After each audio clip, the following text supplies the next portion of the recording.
우리 주신 하나님의 말씀 고린도전서 5장 1절에서 8절입니다. 우리 한 절씩 교독하도록 하겠습니다. 제가 먼저 읽겠습니다.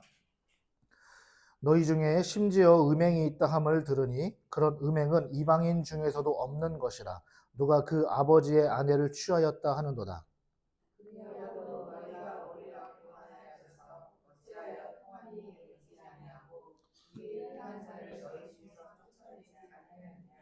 내가 실로 몸으로는 떠나 있으나 영으로는 함께 있어서 거기 있는 것 같이 이런 일 행한 자를 이미 판단하였노라.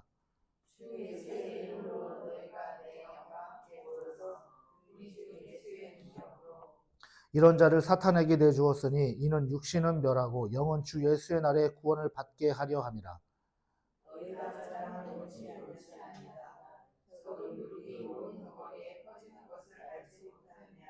너희는 누룩 없는 자인데 새 덩어리가 되기 위하여 묵은 누룩을 내버리라. 우리의 유월절 양 곧 그리스도께서 희생되셨느니라. 이러므로 우리가 명절을 지키되 묵은 누룩으로도 말고 악하고 악의에 찬 누룩으로도 말고 누룩이 없이 오직 순전함과 진실함의 떡으로 하자. 아멘. 오늘 본문의 말씀은 참 대하기 까다로운 좀 어려운 말씀일 수도 있는데요. 우리가 이 고린도 교회 안에서 벌어진 상황이었고 오늘날에도 충분히 벌어지고 있으며 또 가능성이 충분한 이야기이기에 우리가 우리의 생각들을 다 내려놓고 이 시간 말씀에 집중해서 사도 바울이 또 오늘 고린도 교회를 향해서 어떠한 메시지를 전하고 있는가 함께 살펴보기를 원합니다. 자, 우리가 매주 이제 고린도전서를 살펴보고 있어요. 근데 이제 고린도전서를 쭉 살펴보면서 현재 우리 교회가 내가 몸담고 있는 교회가 겪고 있는 상황들이 아니기 때문에 이 말씀이 나와는 또 우리 교회와는 동떨어지게 생각될 수도 있어요. 그래서 이게 나하고 무슨 상관일까? 때로는 이게 우리 교회하고는 좀 동떨어져 있는 내용 같은데라는 생각이 들 수도 있지만 그러나 이 상황들이 교회 안에서 일어난 상황이고 사도 바울이 세상 사람들을 향해서 말한 것이 아니라 교회를 향해서 말했다는 것은 얼마든지 이 지구상의 열방의 어떤 교회든 이런 일들이 충분히 일어날 수 있고 또 일어나기도 하고 그렇기 때문에 우리가 이 말씀을 겸허히 또 잘 받아들여야 될 줄을 믿습니다. 자, 그래서 우리가 이 고린도 교회가 겪은 문제들을 보면서 우리가 무엇을 깨달을 수 있는가 그것을 한마디로 정의해 보자면 지금 현재 우리가 겪고 있지 않지만 가능성들이 충분히 있는 이야기이기 때문에 바로 우리는 이 말씀을 통해서 대비해야 된다는 거예요. 늘 준비하고 있어야 된다는 거예요. 그럼 준비하려면 뭘 해야 될까요? 알아야 되죠.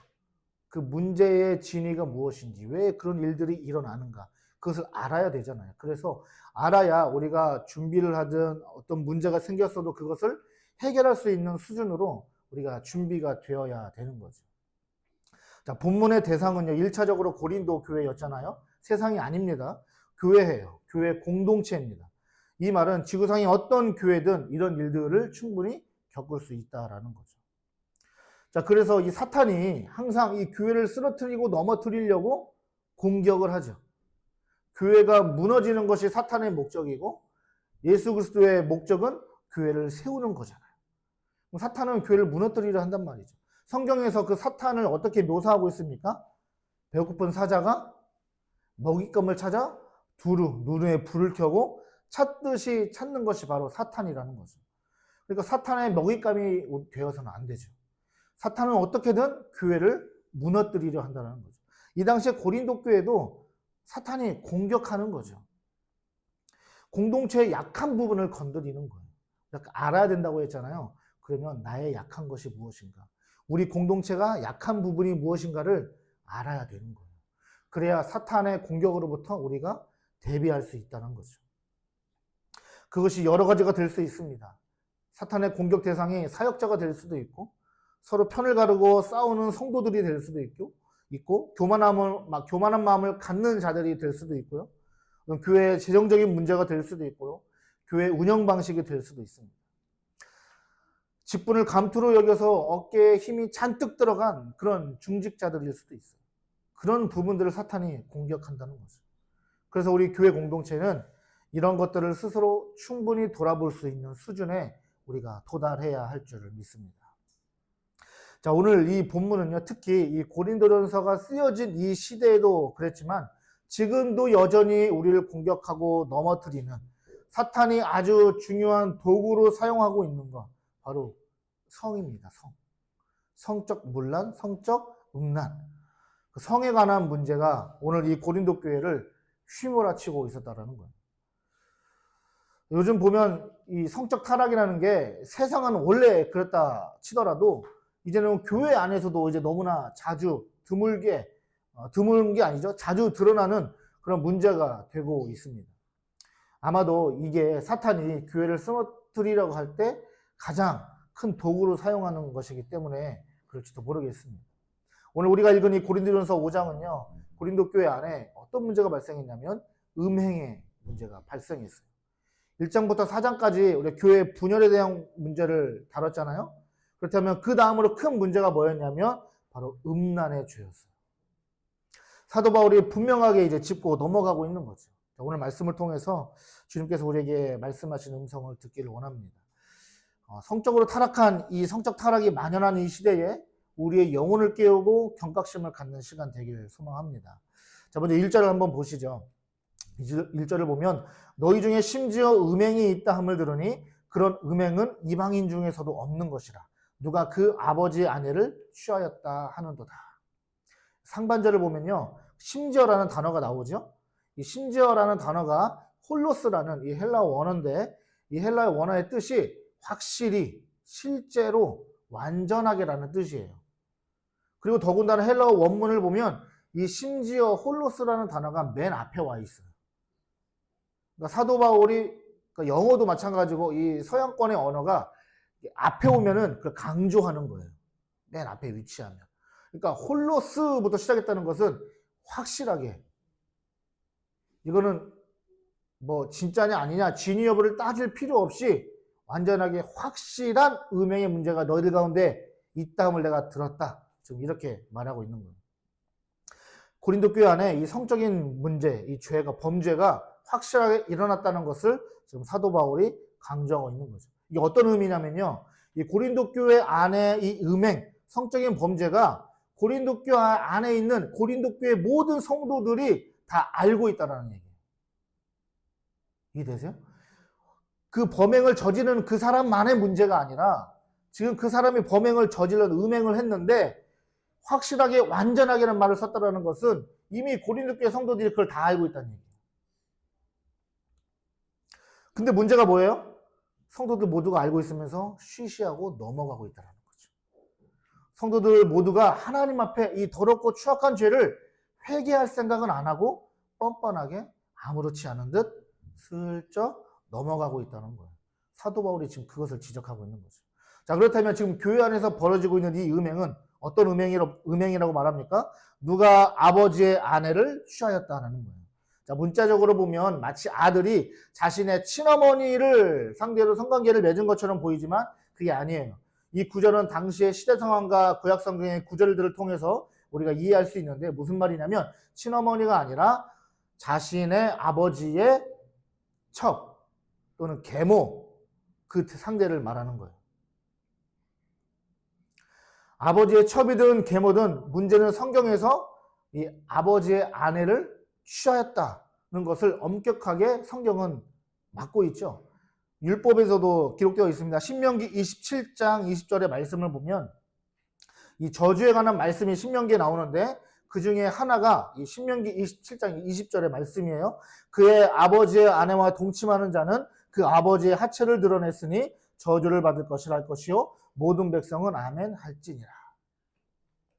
율법에서도 이 문제를 엄격하게 다루고 있습니다. 구약에서 보면 대표적으로 누가 이런 범죄를 했죠? 다윗 왕의 아들 압살롬이 반역을 한 다음에 다윗이 도망간 틈을 타서 그때 왕궁에 다윗이 후궁 몇 명을 남겨뒀는데 그 후궁을 대상으로 압살롬이 이런 몹쓸 짓을 한 거죠.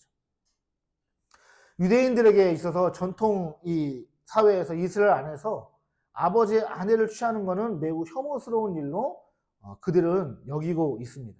그런데 오늘 본문을 보면요. 사도 바울이 뭐라고 하고 있냐면 이 음행은 이스라엘 안에서 유대인들만 혐오스럽게 문제로 여기는 것이 아니라 이방인 중에서도 그런 음행은 없다 이렇게 이야기하고 있다는 거예요.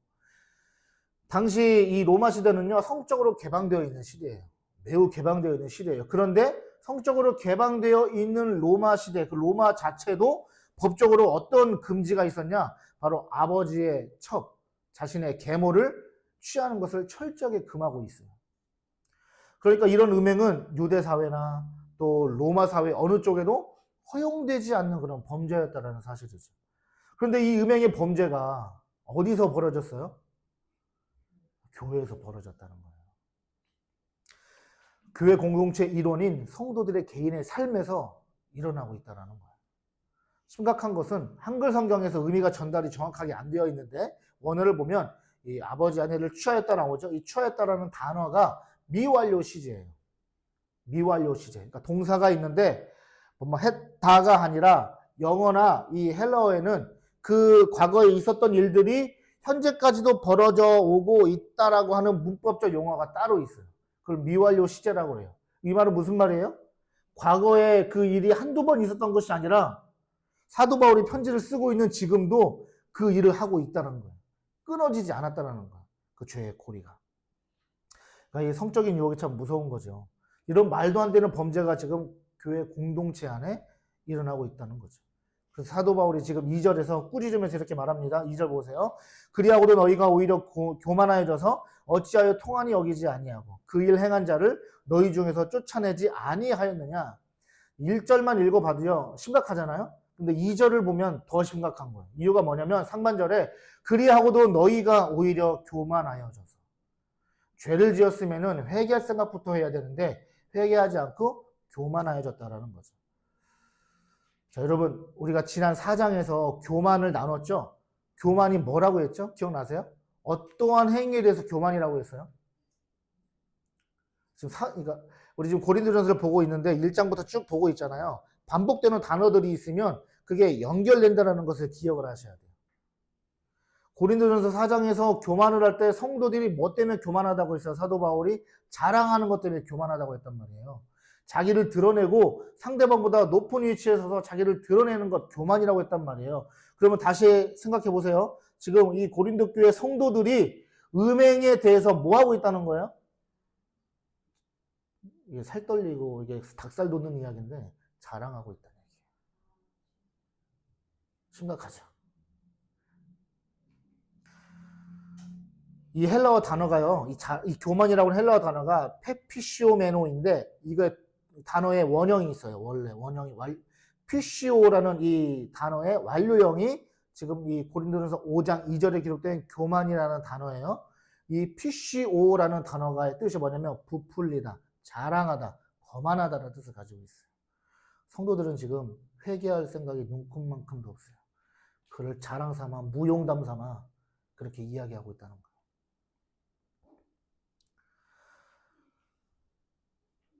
이 추악한 음행의 범죄를 저지른 일에 대해서 그것이 죄인지도 모르고 현재까지 계속해서 음란의 죄를 짓고 있는 세상 사람이 아니라 절대 하지 말아야 할 교인들, 성도들이 자랑하고 있다는 말이죠. 바울은 죄 앞에서도 당당한 성도들을 향해서 강하게 책망합니다. 어찌하여 통한이 여기지 않는가. 다윗이 밧세바를 범하고 나서 남편 우리아까지 죽였을 때 하나님이 나단 선지자를 통해서 다윗의 죄를 지적하셨죠. 그때 다윗이 어떻게 합니까? 다윗의 위대한 점은요, 그 자리에서 무릎 꿇고 회개한다는 거예요. 돌이킨다는 거예요. 사울 왕이 하나님의 저주를 받았지만, 미움을 받았지만, 사울 왕이 잘못을 더 많이 한 것 같으세요? 다윗이 더 많이 한 것 같으세요? 사실 다윗이 더 많이 했어요. 사울은 잘못한 게 크게 많지는 않아요. 오히려 다윗이 더 많아요. 다윗이 추악한 범죄를 더 많이 저질렀어요. 그런데도 하나님은 다윗을 사랑하셨단 말이에요. 왜요? 회개할 줄 아는 사람이었기 때문인 거예요. 사도 바울은 지금 그 다윗이 회개했던 것처럼 성적인 범죄 앞에 철저하게 회개했던 것처럼 이 고린도 교회 성도들을 향해서 왜 통한이 여기지 않는가? 왜 애통하며 가슴을 치며 눈물로 회개하지 않는가? 지금 책망하고 있다는 거죠. 이 죄에 대해서 심각성이 없는 고린도교의 성도들을 향해서 사도 바울은 이것이 음행을 저지른 그 당사자만의 문제가 아니라고 지금 사도 바울이 지적하고 있는 거예요. 그렇다면 이 말씀이 우리에게 어떤 교훈을 줄까? 여러분, 교회 안에서 한 개인의 범죄는요, 공동체 전체의 책임이 있다는 거예요. 그리고 한 사람의 범죄는 공동체 전체에 영향을 미칠 수 있다는 사실을 우리는 말씀을 통해서 알 수가 있는 거죠. 자, 그리고 2절 하반절에서 또 한 가지가 나옵니다. 뭐냐면, 왜 음행한 자를 너희 중에서 쫓아내지 않았냐라는 말입니다. 여러분, 교회 안에서 성적인 문제가 발생하면 공동체적인 확실한 제스처가 나와야 된다는 거예요. 나와야 된다고 바울이 말하고 있어요. 그것이 뭐예요? 공동체에서 쫓아내라는 거예요. 내쫓는 거예요. 성적인 범죄를 성도가 교회 안에서 발생했다면, 그건 성도만을 말하는 게 아닙니다. 목회자도 마찬가지예요. 그런 범죄를 저질렀다면 교회는 그를 어떻게 하라고요? 공동체에서 퇴출시키라는 거예요. 여러분, 이것을 가리켜서 권징이라고 합니다. 들어보셨습니까? 네, 권징. 권징의 뜻이 뭐예요? 선한 것은 권하고 악한 것은 징계하라는 거예요. 징계. 오늘날 한국 교회에서 있어야 할 것 중에 잘 발견하기 힘든 것, 어려운 것이 바로 이 권징이죠. 공동체적으로 징계하는 것. 왜 이렇게 해야 될까요? 여러분, 공동체가 영향을 받기 때문인 거예요. 여러분, 우리가 고린도전서 3장에서 다뤘는데 공동체를 가리켜서 뭐라고 했죠?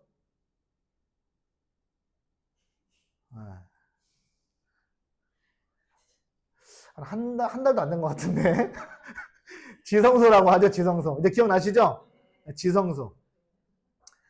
공동체를 지성소라고 해요. 그러니까 지성소라고 한다는 뜻은 그 말은 무슨 말이에요? 이 교회를 하나님이 얼마나 끔찍히 여기시는가. 하나님이 자신과 같이 여기신다는 거예요. 이해되셨죠? 그런데 그 공동체 안에 한 사람의 범죄가 오늘 우리 성경 보면 6절부터 8절까지 보면 누룩이라는 단어가 나오잖아요. 누룩은 뭐예요? 퍼지잖아요. 그것처럼 그런 영향력이 퍼져나간다는 거예요. 그래서 공동체를 중요시 여기기 때문에 어떻게 하라는 거예요? 이 심각한 범죄를 저지른 사람에 대해서 출교하라는 거예요. 자, 우리가 3절과 4절 더 이어서 한번 살펴보겠습니다. 자, 내가 실로 몸으로는 떠나 있으나 영으로는 함께 있어서 거기 있는 것 같이 이런 일 행한 자를 이미 판단하였노라. 주 예수의 이름으로 너희가 내 영과 함께 모여서 우리 주 예수의 능력으로. 자, 사도 바울은 지금 3차 전도 여행 중이에요. 그리고 특히 에베소 지역에 지금 머무르고 있다고 제가 말씀드렸어요, 지난 시간에. 그래서 몸은 지금 떨어져 있지만 사도 바울의 마음과 영은 지금 고린도 교회 공동체하고 함께 있다라는 그 자리에 있다라는 거예요. 사도 바울의 마음은 늘 거기에 있다는 거예요. 여기서 이 영이라고 번역된 헬라어 푸뉴마라고 전에 말씀드렸습니다. 근데 성경에서 이 마음이라고 할 때 이 용어도 같이 푸뉴마도 같이 사용되기도 합니다. 그러니까 영과 마음은 하나인 거예요. 사도 바울이 지금 영이 너희들과 함께 있다라고 할 때는 그 사도 바울의 마음이 지금 고린도 교회 성도들하고 함께 있다라는 거죠. 그런데 사도 바울이 뭐라고 합니까?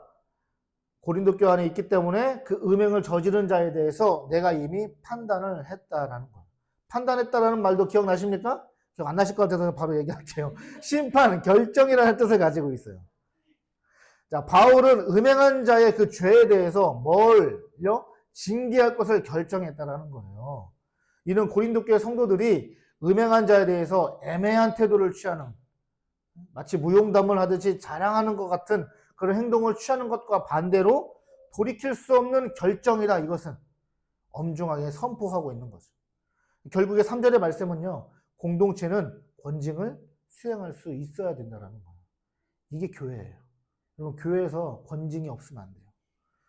그러면 문제는요, 우리 교회에 한번 적용을 해보자고요. 지금은 그런 일이 없지만 혹 나중에라도 이런 문제가 발생했다고 가정을 해보세요. 어떻게 하실 거예요? 네, 쫓아. 말씀하셔서 잘 적용을 하시려고 고백을 하셨습니다. 쫓아내야 된다고 성경은 말하고 있지만 그게 쉬운 게 아니니까 오늘날 한국교회에서 그게 잘 이루어지지 않는 거예요. 쉽지가 않아요. 그래서 성경은 분명하게 말하고 있어요. 내쫓아야 된다. 권징은요, 어느 한 사람 결정에 의해서 하는 것이 아니에요. 목사가 결정하는 것도 아니고요. 성도 한 사람, 중직자들이 결정하는 것도 아니에요. 당회가 결정하는 것도 아니에요. 공동체 전체가 결정해서 행동해야 되는 거예요. 우리 안에 성적으로 범죄한 자가 있다면 그를 교회 밖으로 내쫓으시겠습니까? 퇴출하실 수 있으시겠습니까? 징계하실 수 있으시겠습니까? 네. 아멘 나오셔야 돼요. 자신 있게 여기서 아멘 하셔야 돼요. 눈치 보시면 안 돼요. 그래서 우리 교회다운 교회는요, 분명한 권징이 있는 교회로 세워져 가기를 소망합니다. 여러분, 이런 부분에서 교회가 바로 준비되어져야 되는 거예요. 아무 생각 없이 그냥 그런 일이 벌어졌을 때 좋은 게 좋은 거라고, 그냥 편하게 예배만 드리다 가면 되지. 그냥 머리 아프게 뭘. 여러분, 이건 신앙생활이 아니에요.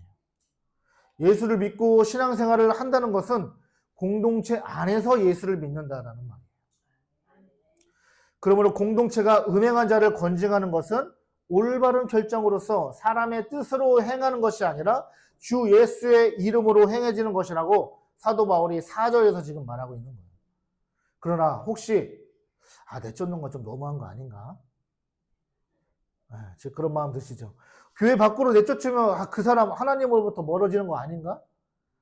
그러다가 이 사람 진짜 교회 안 다니면 어떡해? 이런 생각이 드실 수 있죠? 그러나 아니에요. 이 문제를 사도 바울이 이제 5절에서 이야기하고 있어요. 자, 5절 보세요.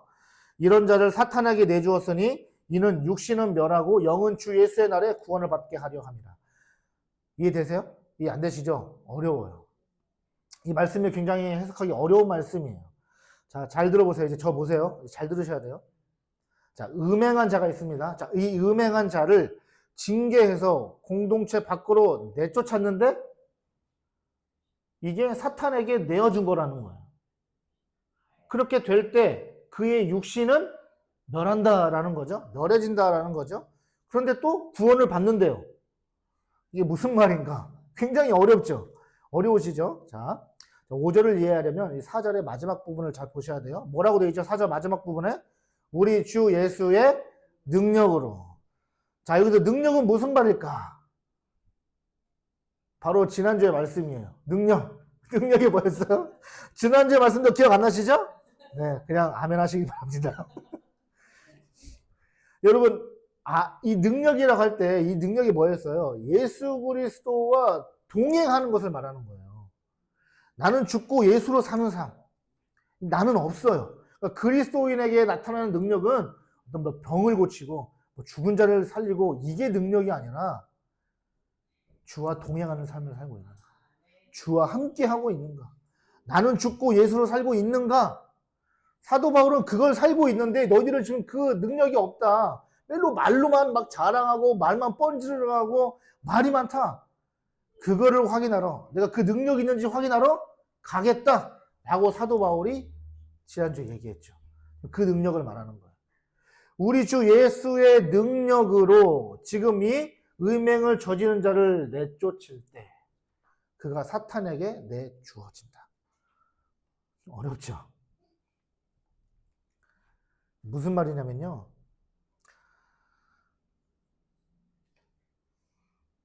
이 음행한 자가 내쫓김 당하긴 당하는데 주 예수의 능력 안에 있다는 거예요. 무슨 말이냐면 주님이 그를 붙들고 있다는 얘기예요. 이해되세요? 교회를 내쫓김 당했다고 해서 그 영혼이 멸망하는 것이 아니라 주님이 그를 붙들고 있다는 얘기, 함께하고 있다는 얘기예요. 그리고 왜 내쫓아요? 이게 중요한 거죠. 자, 보세요. 자, 그 다음에 주 예수의 능력으로 음행한 자를 사탄에게 내주었다. 비록 사탄에게 내주어질지라도 음행한 자에게 예수님이 함께하고 계시다라고 했어요. 그럼 여기는 이제 사탄이 이제 이해가 안 되죠. 사탄이 나와서 이제 어려운 거예요. 자, 이 시대적 배경을 이해하셔야 돼요. 이 사실 초대교회 시대에, 초대교회 당시에 성도들의 생각은 교회라는 울타리, 교회 안에는 누구의 영역이에요? 하나님의 영역. 주님이 함께 하시고, 주님이 보호하시고, 주님이 다스리시는 예수 그리스도의 영역이에요. 그럼 교회 밖의 세상은요? 사탄이 다스리는 영역, 사탄의 영향이 있는 영역이라고 생각을 한 거예요. 그러니까 교회에 있다가 내쫓김을 당했으니까 어디로 내쫓김 당했어요? 세상으로 내쫓김 당했잖아요. 그러니까 세상은 누구의 영역이라고요? 사탄의 영역이라고 생각했기 때문에 사탄에게 내주어졌다라고 생각을 하는 거예요. 이해되셨죠? 그리고 내주었다라는 건 뭘 말하는 거야 아까? 출교. 내쫓김 당했다. 출교를 말하는 거예요. 그러니까 여러분 교회로부터 출교를 당하면 어떤 기분이 들까요? 예를 들어 여러분들이 죄를 지었다고 해요. 그런데 출교를 당했어요. 기분이 좋아요?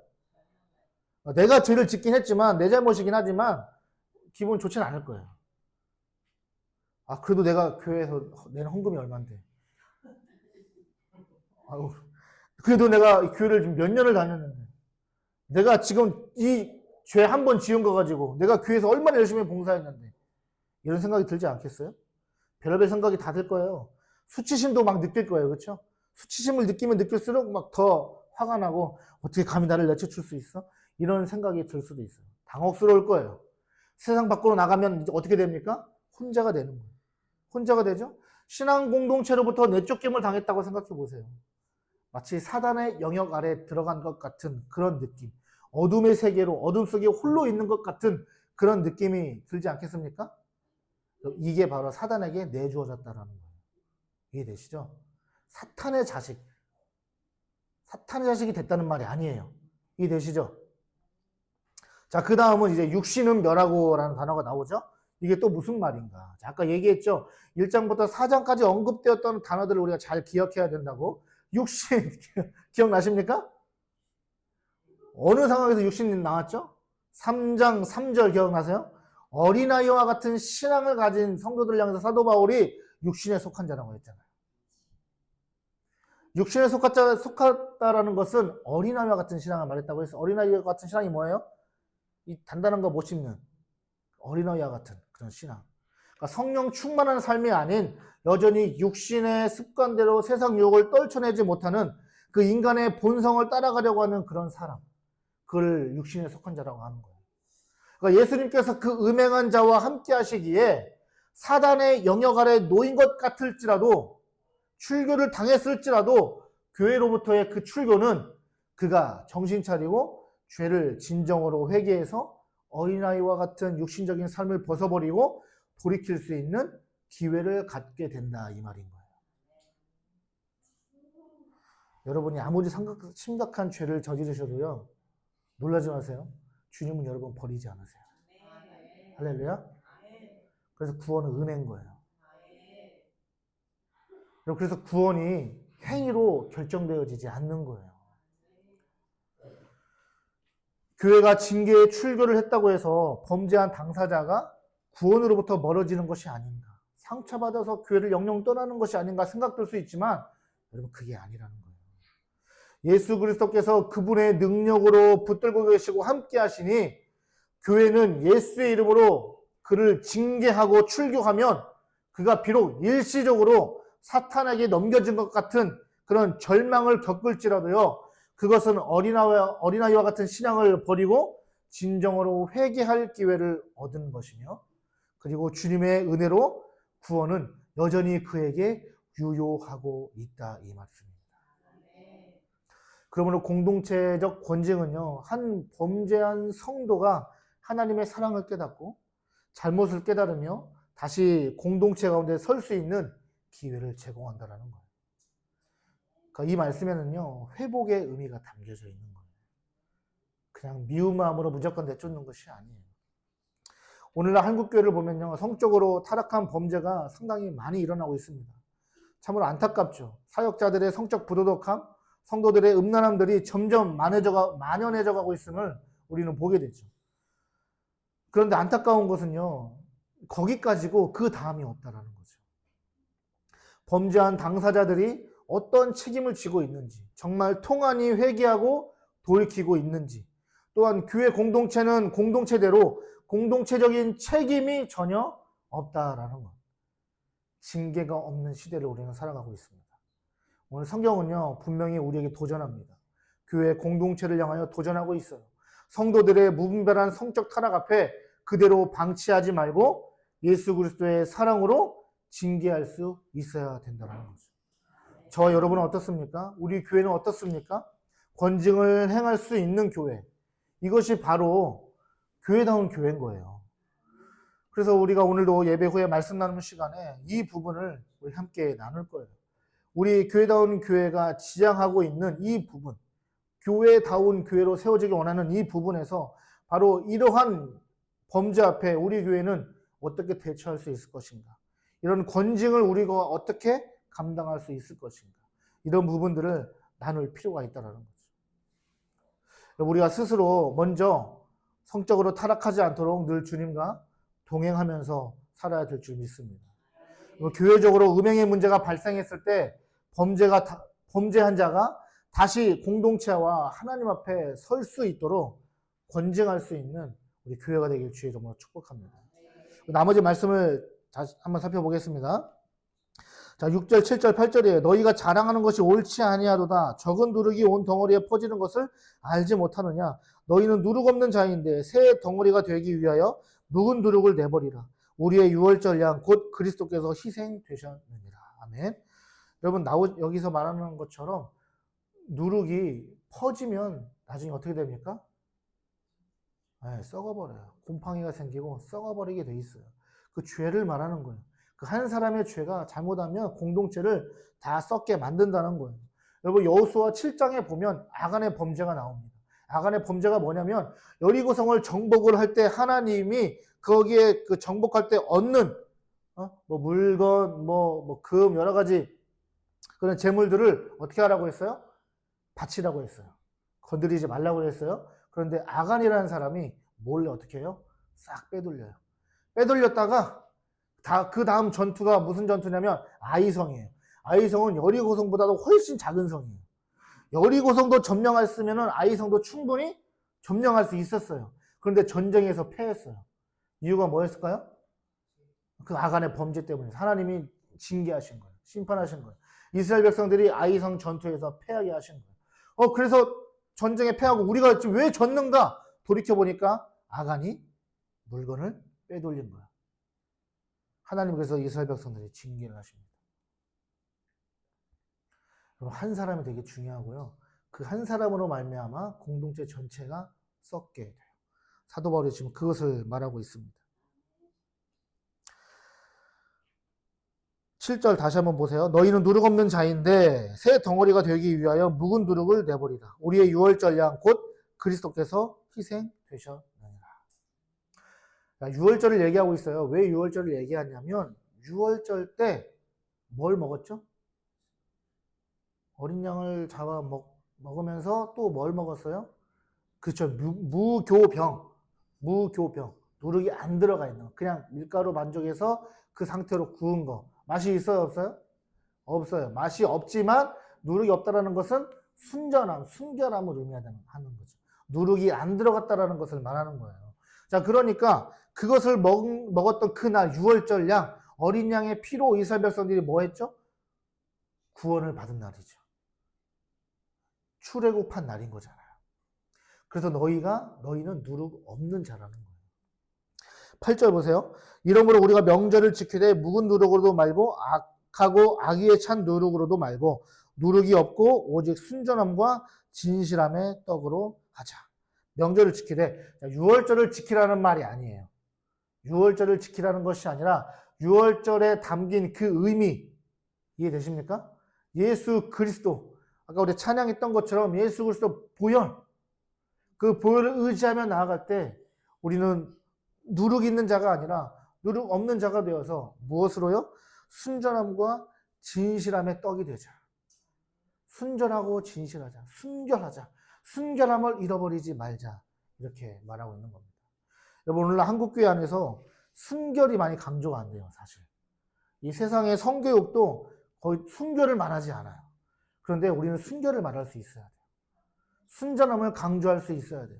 그를 말하지 않으니까 자꾸 성적으로 타락하는 일에 더 발이 빠르게 되는 거죠.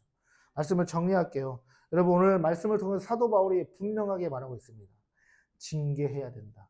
출교해야 된다. 그러나 그 출교는 그 한 사람이 영원히 망하는 길로 돌아서는 것이 아니라 그게 회개의 기회를 얻게 하는 것이다. 그래서 다시 공동체가 그를 받아들일 준비가 되어야 된다. 내쫓는 것으로 끝나는 것이 아니라 공동체 성도들도 그를 더 이상 정죄하지 않고 다시 진실한 누룩 없는 떡으로 그를 받아들여 예수 그리스도 앞에 함께 하나된 공동체로 세워져 나가야 된다. 이 얘기를 하고 있는 거예요. 여러분 오늘 저와 여러분이 개개인들이 주님 앞에 순결한 사람으로 세워지기를 소망합니다. 앞으로 혹여나 우리 안에 이런 범죄가 일어날 때 우리는 기도함으로 주의 음성 가운데 하나님의 뜻 가운데 이러한 일들을 믿음으로 감당할 수 있기를 소망합니다. 그렇게 될 때 이 세상에 빛과 소금의 역할을 감당하는 교회가 될 것입니다. 우리 함께 아까 불렀던 찬양 예수 피밖에 찬양하면서요. 우리 말씀을 기억하며 좀 기도하고 싶습니다.